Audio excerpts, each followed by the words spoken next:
I never thought a mortgage application would destroy my marriage. Fletcher Morrison, 43 years old, union electrician for 22 years, and apparently the biggest fool in Millbrook, Pennsylvania. That's what I was thinking as I sat at our kitchen table, staring at bank statements that made my stomach turn inside out. Audra had always handled our finances. Made sense. She worked at Brennan and Associates, the biggest law firm in town, managing their accounts payable. Numbers were her thing. I trusted her completely, which now seems like the stupidest decision I ever made. Just need to gather some paperwork for the refi, I'd told her 3 days ago.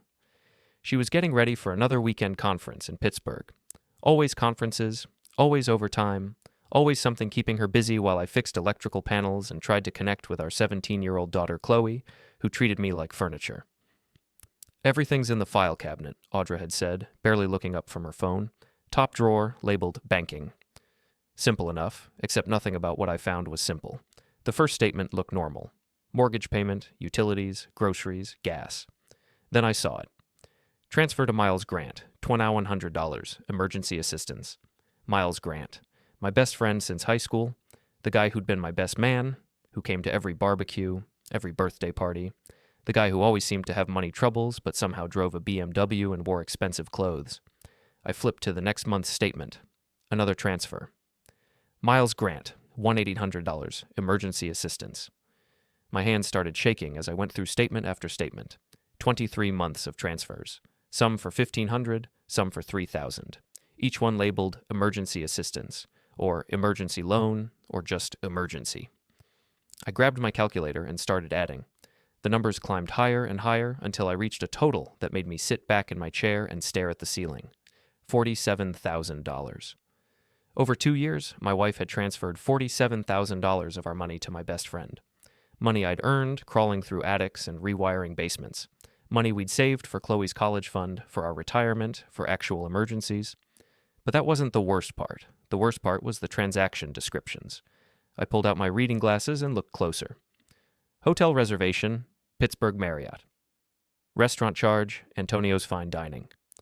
Jewelry purchase, Morrison's Jewelers. Morrison's Jewelers.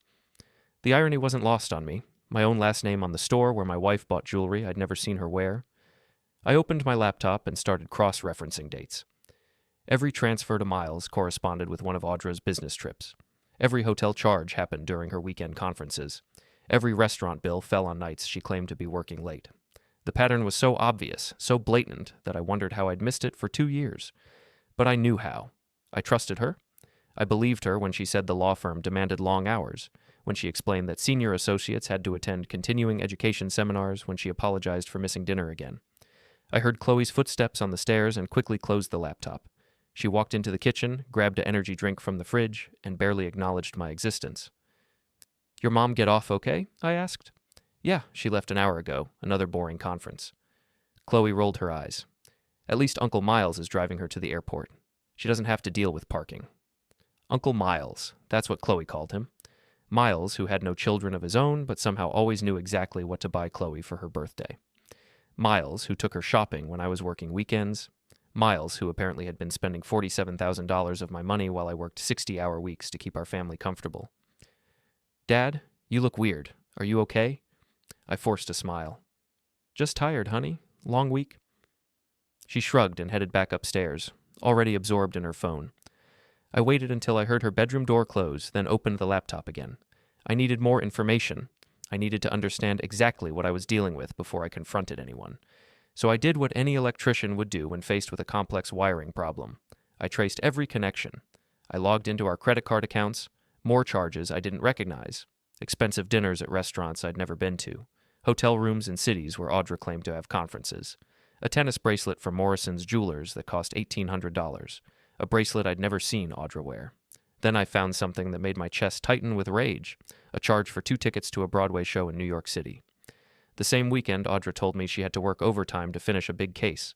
The same weekend I spent alone, watching television and wondering why my wife seemed so distant lately. I printed everything, every bank statement, every credit card bill, every suspicious charge. I organized it all in chronological order, creating a timeline that told a story I didn't want to believe but couldn't deny. My wife was having an affair with my best friend, and they were funding it with money I earned risking my life on electrical jobs. The house felt different now. Every family photo on the wall looked like a lie. The kitchen where we'd shared thousands of meals felt like a stage set. Even my coffee tasted bitter. I walked upstairs and stood in the doorway of our bedroom. Audra's side of the closet was perfectly organized, full of clothes that seemed too expensive for a law firm administrator's salary. Her jewelry box sat on the dresser, and I opened it for the first time in years. No tennis bracelet, no expensive earrings that matched the credit card charges. She was keeping the gift somewhere else, or wearing them only when she was with him. My phone buzzed with a text message.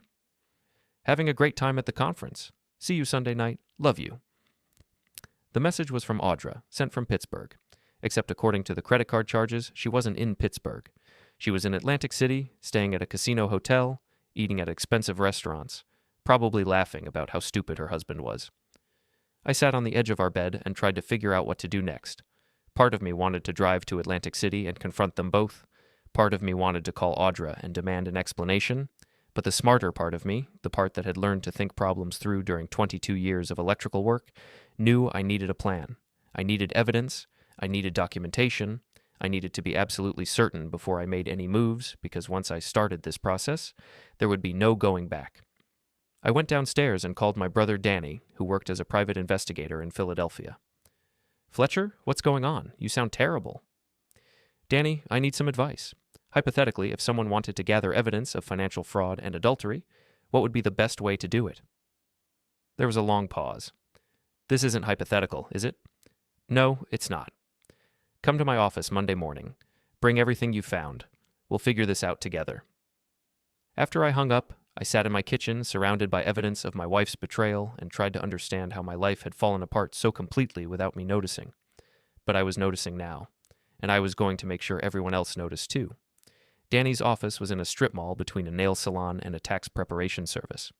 Not exactly impressive, but my brother had built a solid reputation investigating insurance fraud and cheating spouses, skills I apparently needed now. Jesus, Fletcher.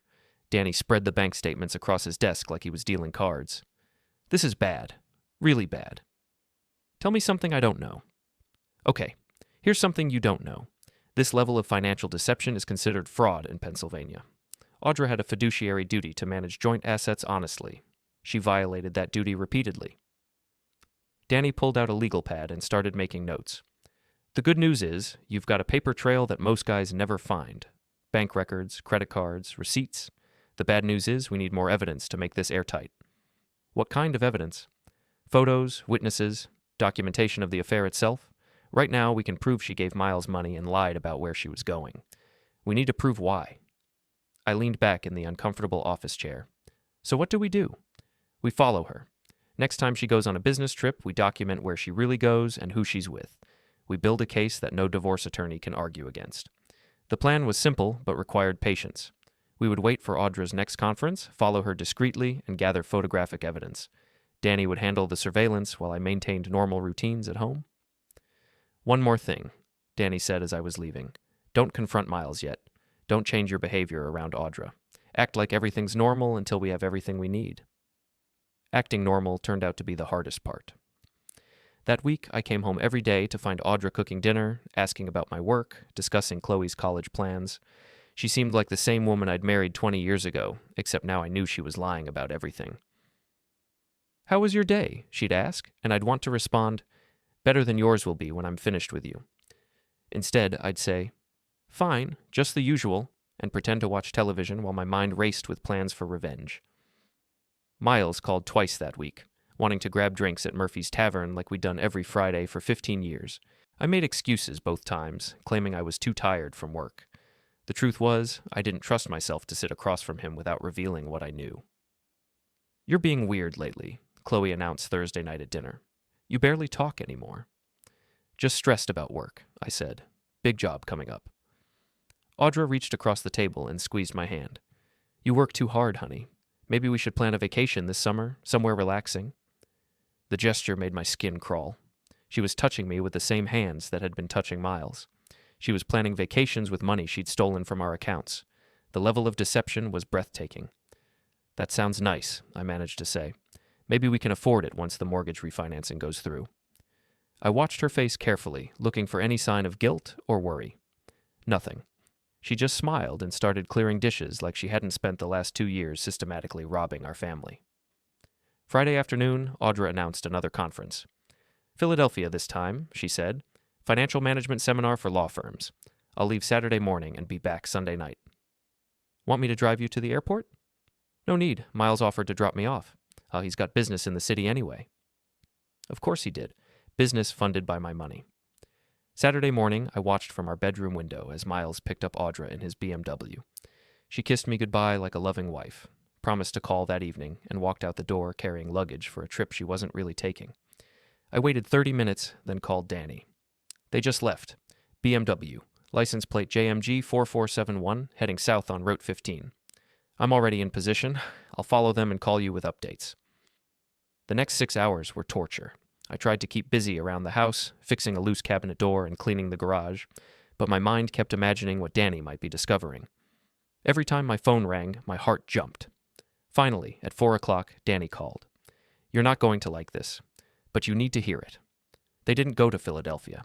They drove to the Pocono Mountains, some fancy resort called Pine Ridge Lodge. I've got photos of them checking in together, holding hands, kissing in the parking lot. I closed my eyes and took a deep breath. Hearing it confirmed was somehow worse than suspecting it. There's more, Danny continued. I talked to the desk clerk. They've been coming here once a month for the past year. Same room, same weekend package. The clerk recognized them. Did you get photos? Plenty. But Fletcher, I need to tell you something else. Miles paid for the room with a credit card, but when they were checking in, I heard Audra tell him she'd reimburse him Monday. She's not just having an affair, she's paying for it. That night, I sat in my empty house and tried to process the magnitude of what I'd discovered. My wife wasn't just cheating on me. She was using our money to fund her affair, lying to my face every day, and involving my best friend in a scheme that had been going on for years. Chloe was at a sleepover, so I had the house to myself. I poured a drink and started planning my next move. Danny had given me the name of a divorce attorney, someone who specialized in financial fraud cases. But before I called lawyers, I wanted to understand the full scope of what I was dealing with. I spent Sunday going through every financial record I could find. Our savings account had been steadily drained over the past 2 years. Money I thought we were saving for Chloe's college had been transferred to checking, then sent to Miles. Our retirement fund had been borrowed against repeatedly. By the time Audra came home Sunday night, I had calculated the total damage. $63,000 when I included credit card charges, cash advances, and depleted savings. She hadn't just stolen $47,000, she'd stolen our entire financial future. How was the conference? I asked when she walked in the door. Boring but informative. Learned some new accounting procedures that might help at work. She kissed my cheek and started unpacking her suitcase. How was your weekend? Quiet. Got some projects done around the house. That's nice, honey. I'm exhausted. I think I'll take a shower and go to bed early. I watched her carry her luggage upstairs and marveled at how easily the lies came. She'd spent the weekend in a mountain resort with my best friend, using money stolen from our family, and she could look me in the eye and complain about being tired from a conference that never happened. Monday morning, I took a personal day and drove to downtown Millbrook to meet with Jennifer Walsh, the divorce attorney Danny had recommended. Her office was in a converted Victorian house near the courthouse, and her reputation for handling complex financial cases was exactly what I needed. Mr. Morrison, I've reviewed the documents your brother sent over. This is one of the most clear-cut cases of financial fraud I've seen in a divorce context. Jennifer Walsh was probably 50, with graying hair and sharp eyes that missed nothing. She spread my evidence across her conference table like a general planning a battle. Your wife had a fiduciary duty to manage joint assets in good faith. She violated that duty repeatedly and systematically. In Pennsylvania, this constitutes financial misconduct that affects property distribution. What does that mean for me? It means you're entitled to reimbursement for the stolen funds, plus your wife forfeits her claim to an equal share of marital assets. If we can prove she used marital funds to support an extramarital relationship, the court will award you a disproportionate share of everything. I felt something like hope for the first time in weeks. How do we prove it? We subpoena financial records, hotel receipts, credit card statements. We depose Miles Grant and force him to explain where the money went. We document every lie, every transfer, every fraudulent transaction. Jennifer leaned forward, her expression serious. But I need to warn you, Mr. Morrison. This will get ugly. Your wife will fight back. She'll try to claim the money was legitimate loans, that she had permission, that you knew about the transfers. Are you prepared for that kind of battle? I thought about Audra kissing me goodbye Saturday morning, lying to my face with practiced ease. I thought about Miles, who'd been in my house hundreds of times, eating my food and pretending to be my friend while stealing my money. I thought about $47,000, money I'd earned in dangerous conditions, money that should have secured my family's future. I'm prepared, I said. I want everything back, and I want everyone to know what they did. Then let's get started. The legal process moved faster than I expected. Within 2 weeks, Jennifer had filed divorce papers citing financial fraud and adultery. She'd also issued subpoenas for every financial record related to Audra and Miles, including hotel receipts, restaurant bills, and credit card statements going back 3 years. I didn't tell Audra about the divorce filing. I wanted her to be served at work, in front of her colleagues at the law firm. Jennifer assured me it would happen on a Friday afternoon for maximum impact. That Friday, I took another personal day and waited at home for Audra's call. It came at 2:30. "Fletcher, what the hell is this?" Her voice was shaking with rage and panic. A sheriff's deputy just served me with divorce papers at my office, in front of everyone. I think the papers are pretty self-explanatory. Financial fraud, adultery. Have you lost your mind? I'd practiced this conversation in my head dozens of times. I wanted to stay calm, stick to facts, and avoid emotional outbursts that might hurt my case later. Audra, I found the bank records. $47,000 transferred to Miles over 2 years, hotel bills, restaurant charges, jewelry purchases. I know about the weekend trips, the fake conferences, all of it. There was a long silence. When she spoke again, her voice was different, calculating instead of panicked. Those were legitimate loans, Fletcher. Miles has had financial problems, and we were helping a friend. There's nothing inappropriate about that. Really? Then why didn't you tell me about them? Why did you lie about where you were going every weekend? I didn't lie about anything. I went to conferences, and sometimes Miles was there too. We're friends, Fletcher. That's not a crime. The ease with which she continued lying was almost impressive. Even caught red-handed, served with divorce papers that detailed her fraud, she was still trying to manipulate the situation. We'll see what a judge thinks about that, I said. Enjoy explaining it to your boss. I hung up and immediately called Jennifer to report the conversation. She'd advised me to document every interaction with Audra from this point forward, since anything she said could be used as evidence. Chloe came home from school an hour later, and I could tell she'd been crying. "Dad, what's going on? Mom called me sobbing, saying you filed for divorce. Kids at school are talking about it." This was the conversation I'd been dreading. Chloe worshipped her mother and thought of Miles as a beloved uncle. Learning the truth was going to devastate her. "Honey, sit down. We need to talk." I explained everything as gently as possible. The stolen money, the lies, the fake conferences. I showed her some of the bank statements, the hotel receipts, the credit card bills. I watched her face change from confusion to disbelief to anger. "You're lying," she said finally. "Mom wouldn't do that. Uncle Miles wouldn't do that." "I wish I was lying, Chloe. I really do." She ran upstairs and slammed her bedroom door. I heard her on the phone with Audra, their voices carrying through the walls. An hour later, she came back downstairs with a suitcase. "I'm staying with Mom at Grandma's house. I don't want to be here with you." "Chloe, please. You're trying to destroy our family over money. That's all you care about, money. Mom was right about you." She left without another word. I sat alone in my house, surrounded by evidence of my wife's betrayal, and wondered if winning this battle was worth losing my daughter. But then I remembered $47,000. I remembered 23 months of lies. I remembered Audra kissing me goodbye while planning weekend getaways with my best friend, funded by money I'd earned crawling through attics and rewiring electrical panels. I called Jennifer and told her to proceed with maximum aggression. The subpoenas started producing results within a week. Miles's bank records showed regular deposits that corresponded exactly with transfers from our account. Hotel records confirmed that he and Audra had been traveling together for over a year, always staying in the same room, always paying with credit cards that were later reimbursed from our joint account. The most damaging evidence came from Morrison's jewelers. The tennis bracelet, the diamond earrings, the expensive watch, all purchased by Audra, all paid for with our money, all given to Miles as gifts. The store clerk remembered them because they came in together several times, and Audra always insisted on the most expensive items. She was very particular, the clerk told Jennifer during a deposition.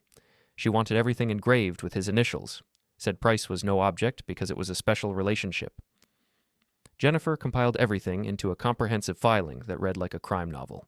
Transaction by transaction, lie by lie, she documented 2 years of systematic fraud and deception. The evidence was so overwhelming that Audra's attorney advised her to settle rather than go to trial. But Audra refused to settle. She hired Richard Brennan, the senior partner at her law firm, and decided to fight every allegation. Her strategy was to claim that I knew about the loans to Miles, that I approved of her friendship with him, and that the divorce was motivated by jealousy rather than legitimate financial concerns. It was a risky strategy that required her to lie under oath. The deposition was scheduled for a Thursday morning in Jennifer's conference room.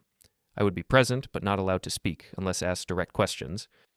Jennifer warned me that Audra would probably try to provoke an emotional reaction that could hurt our case. She was right. I never lied to Fletcher about anything, Audra testified, looking directly at me. He knew Miles needed financial help, and he agreed that we should assist a friend in need. The money was always intended as loans, not gifts. Mrs. Morrison, Jennifer said, do you have any documentation showing these were loans? Promissory notes, repayment schedules, anything indicating an expectation of repayment? We didn't formalize the arrangements because we trusted each other. It was a handshake agreement between friends. I see. And can you explain why hotel rooms and restaurant meals were characterized as emergency loans? Miles was traveling for business. We sometimes met for dinner to discuss his financial situation and our family's ability to help. In hotel rooms? We met wherever was convenient. The lies continued for 3 hours. Audra had an explanation for everything. The jewelry was purchased as collateral for loans, the weekend trips were coincidental, the fake conferences were misunderstandings about her work schedule. She was calm, composed, and utterly convincing if you ignored the mountain of evidence contradicting every word. But Jennifer had done her homework. She produced hotel registration records showing Audra and Miles checking in as a couple. She showed credit card receipts for romantic dinners, couples massage packages, and champagne service. She presented photographs Danny had taken of them kissing in parking lots and holding hands in restaurant booths. By the end of the deposition, even Richard Brennan looked uncomfortable with his client's testimony. Mrs. Morrison, Jennifer said finally, are you prepared to testify under oath in open court that your relationship with Miles Grant was purely platonic and that the $47,000 in transfers were legitimate loans? Audra glanced at her attorney, then looked directly at me again. Yes, she said. That's exactly what I'm prepared to testify. I knew she was lying. She knew she was lying.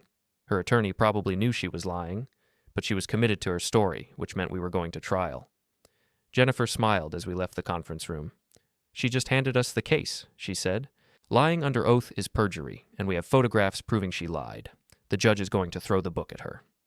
3 weeks later, we walked into the Millbrook County Courthouse for what would be the most satisfying morning of my life. Judge Patricia Hendricks had been on the bench for 15 years and had a reputation for no-nonsense handling of divorce cases. Jennifer had researched her thoroughly and assured me that Judge Hendricks particularly disliked financial deception and perjury. The courtroom was smaller than I expected, with dark wood paneling and fluorescent lighting that made everything look harsh and unforgiving. Audra sat at the defendant's table with Richard Brennan, wearing a conservative blue suit and an expression of wounded innocence. She looked like a victim instead of a thief, which I'm sure was intentional. Miles wasn't present. His attorney had advised him to stay away from the trial, though he would be called as a witness later in the proceedings. I'd seen him around town a few times since the divorce filing, and he looked terrible, stressed, thin, and avoiding eye contact whenever our paths crossed.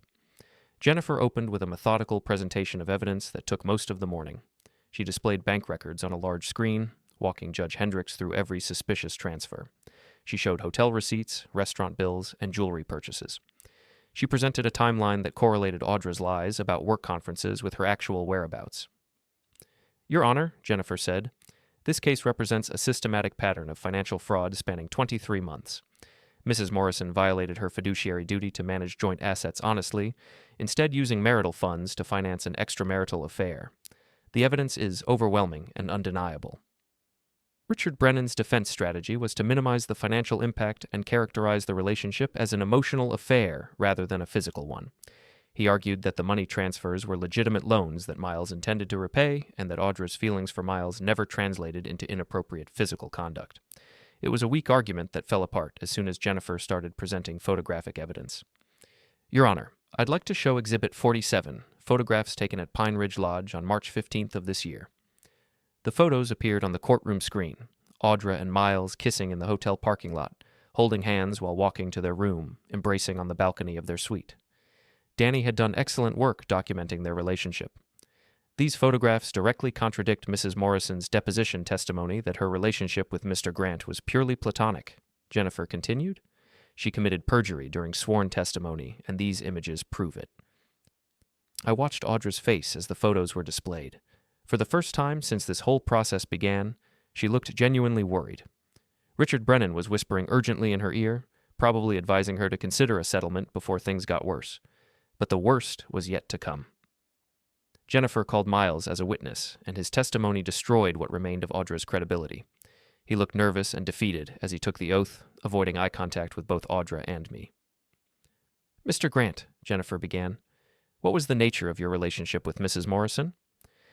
We became romantically involved about 2 years ago." "And during this romantic involvement, did Mrs. Morrison provide you with money?" "Yes, she helped me with some financial difficulties." "How much money did she provide over the course of your relationship?" Miles glanced at his attorney, then at Audra, then at the floor. "I'm not sure of the exact amount." Jennifer smiled. "Let me help refresh your memory. According to bank records, Mrs. Morrison transferred exactly $47,326 to your accounts over 23 months. Does that sound accurate?" "If that's what the records show, then yes." "Mr. Grant, did you consider these transfers to be loans or gifts?" This was the critical question. If Miles claimed they were loans, Jennifer would demand to see repayment records that didn't exist. If he admitted they were gifts, it proved Audra had been lying about everything. "They were gifts, I guess. Audra wanted to help me, and I didn't think of them as loans." Richard Brennan looked like he wanted to disappear. His client had just been exposed as a perjurer by her own lover's testimony. "So Mrs. Morrison was giving you marital assets as gifts to support your romantic relationship?" "Yes." "And she used these gifts to pay for hotel rooms where you conducted your affair?" "Sometimes, yes." "And she purchased expensive jewelry for you using joint marital funds?" "Yes." Jennifer turned to Judge Hendricks.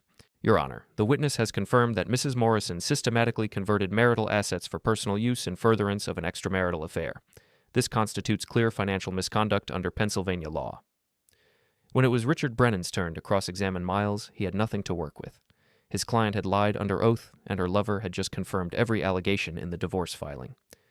The best he could do was try to minimize the financial impact. "Mr. Grant, did you ever intend to repay any of the money Mrs. Morrison gave you?" "I hope to, eventually, but my business hasn't been doing well." "So these weren't gifts in your mind, but rather informal loans?"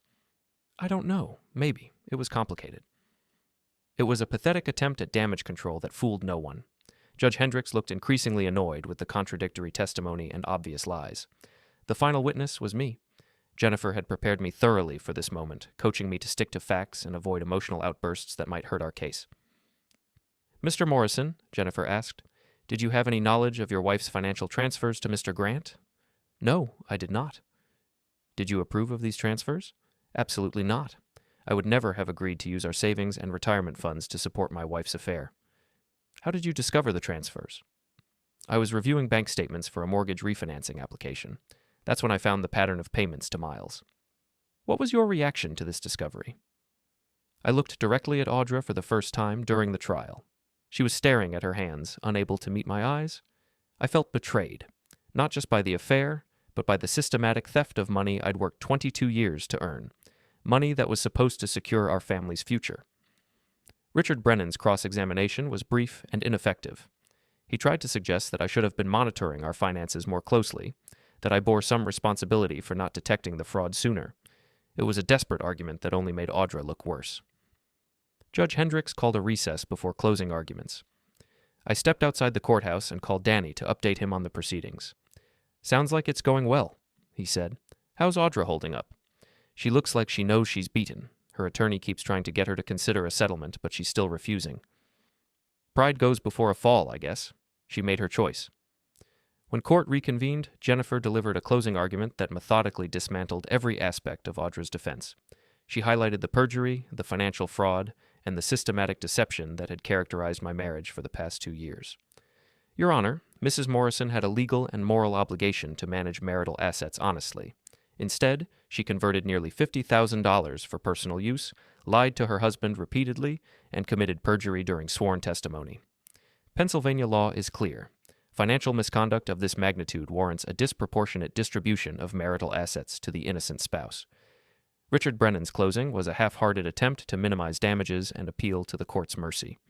He argued that Audra had made mistakes but didn't deserve to lose everything, that the marriage had problems beyond the affair, that I bore some responsibility for not being more attentive to my wife's needs. Judge Hendricks listened patiently, then announced that she would issue a written decision within 1 week. As we left the courthouse, Audra finally approached me in the parking lot. "Fletcher, please, we can still work this out. I made mistakes, but we don't have to destroy everything we built together." I looked at the woman I'd been married to for 20 years, the mother of my child, the person I'd trusted with my financial future. She looked tired and defeated, but I felt no sympathy for her. "You already destroyed everything, Audra. I'm just making sure everyone knows it." She started crying then, standing in the courthouse parking lot in her expensive suit, finally understanding that her lies had caught up with her. But it was too late for tears. The evidence had been presented, the testimony was complete, and Judge Hendricks would soon decide how much Audra's betrayal was going to cost her. I drove home to my empty house and waited for justice. Judge Hendricks's written decision arrived on a Tuesday morning, delivered by certified mail to Jennifer's office. She called me immediately after reading it. "Fletcher, you need to get down here right now. You're going to want to see this." I took another personal day. I'd used so many lately that my supervisor was starting to ask questions and drove to Jennifer's office. She was grinning when I walked in, holding a thick legal document. "Congratulations," she said. "We hear you just won everything." The judgment was brutal and comprehensive. Judge Hendricks had found Audra guilty of financial misconduct, breach of fiduciary duty, and perjury. She awarded me the house, both retirement accounts, Audra's car, and restitution for the full amount of stolen funds, plus interest and legal fees. Your Honor finds that Mrs. Morrison systematically converted marital assets for personal use in furtherance of an extramarital relationship, Jennifer read from the decision. Her testimony during deposition and trial contained material falsehoods that constitute perjury. Such conduct warrants the maximum penalty available under Pennsylvania domestic relations law. The numbers were staggering. Audra would have to pay me back $68,000 in stolen funds, plus $30,000 in legal fees and court costs. She would receive no alimony, no share of retirement savings, and no equity in the house. After 20 years of marriage, she was walking away with nothing but her personal belongings and whatever money she had in her individual checking account. "What about Miles?" I asked. "That's the best part. Judge Hendricks included a provision requiring him to be jointly liable for the restitution. Since he received the stolen funds, he's legally responsible for paying them back. If he can't pay, the court can seize his assets." I thought about Miles's failing used car dealership, his expensive lifestyle, his BMW that was probably financed beyond its value. He was about to learn that stealing from your best friend had consequences. "There's one more thing," Jennifer said.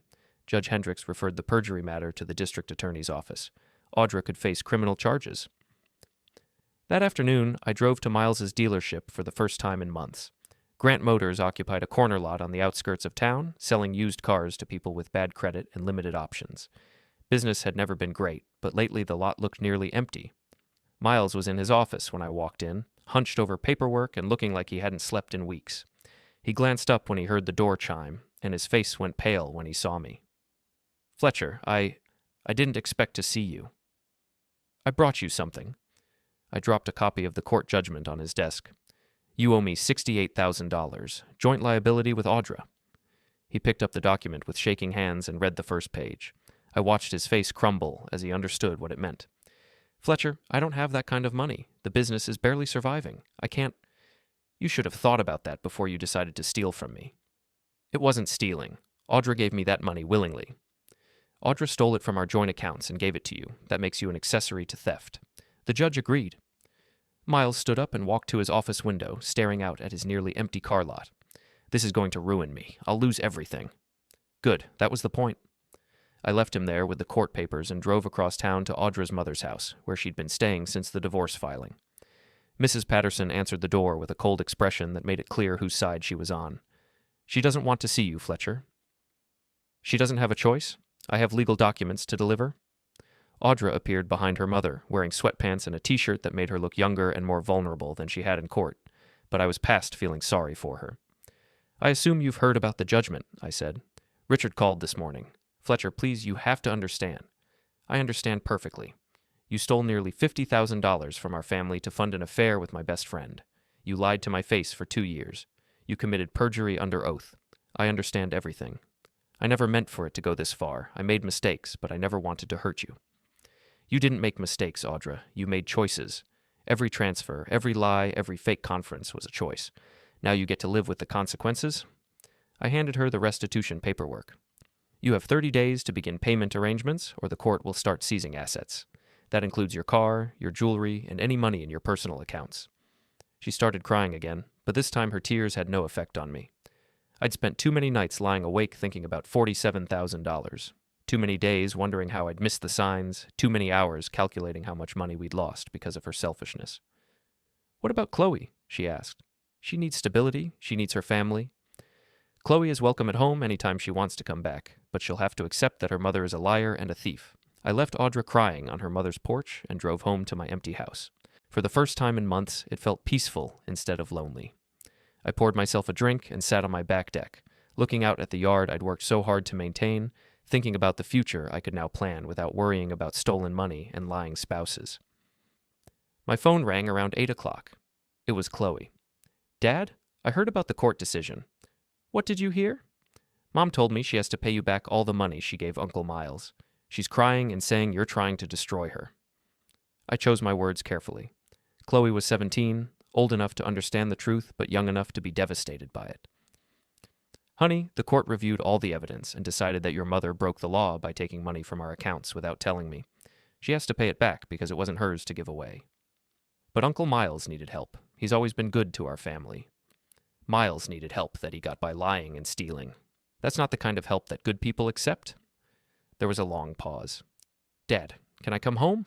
I miss my room, and Grandma's house is crowded. Of course you can come home. This is your house, too. But I need you to know that I still love Mom, even if she did bad things. I understand, Chloe. She's still your mother, and nothing will change that. An hour later, Chloe came home with her suitcase and a new understanding of what had really happened to our family. We ordered pizza and watched television together, not talking much, but comfortable in each other's company for the first time in months. Over the next few weeks, the consequences of the judgment became apparent throughout Millbrook. Miles's car dealership went out of business when creditors learned about his court-ordered debt. He was forced to sell his BMW, his expensive watch collection, and eventually his house to make restitution payments. Audra lost her job at the law firm when Richard Brennan decided that employing a convicted perjurer was bad for business. She moved back in with her mother and took a part-time job at a retail store, earning barely enough to cover her basic expenses while slowly paying back the money she'd stolen. The district attorney decided not to pursue criminal charges for perjury, concluding that the financial penalties were sufficient punishment. But Audra's reputation in our small town was permanently damaged. People crossed the street to avoid talking to her. Former friends stopped calling. The social life she'd valued so highly disappeared completely.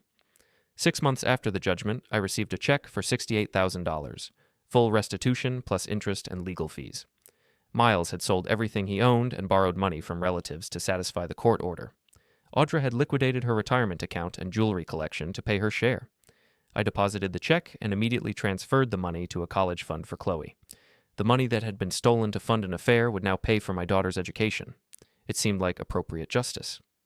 That evening, I sat on my back deck with a beer and thought about everything that had happened since I'd first discovered those bank statements.